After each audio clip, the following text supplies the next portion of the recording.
কোন ফাঁকে পালাইয়া গেল পাইলাম না রে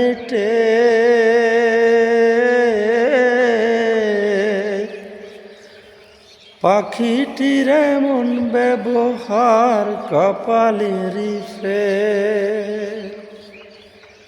আরে কোন পাখে পালাইয়া গেল পাইলাম না রে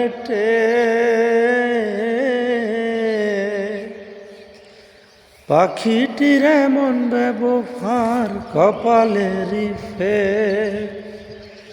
ভাবের বুঝি অভাব ছিল তাই এমন প্রতিশোধ নিল, কান্দাইল দুই আখি উইরা গেল খাঁচা ছেড়ে আমার পোষা পাখি। পাখি চোখে চোখে রাখি উইরা গেছে খাঁচা ছেড়ে আমার পোষা পাখি।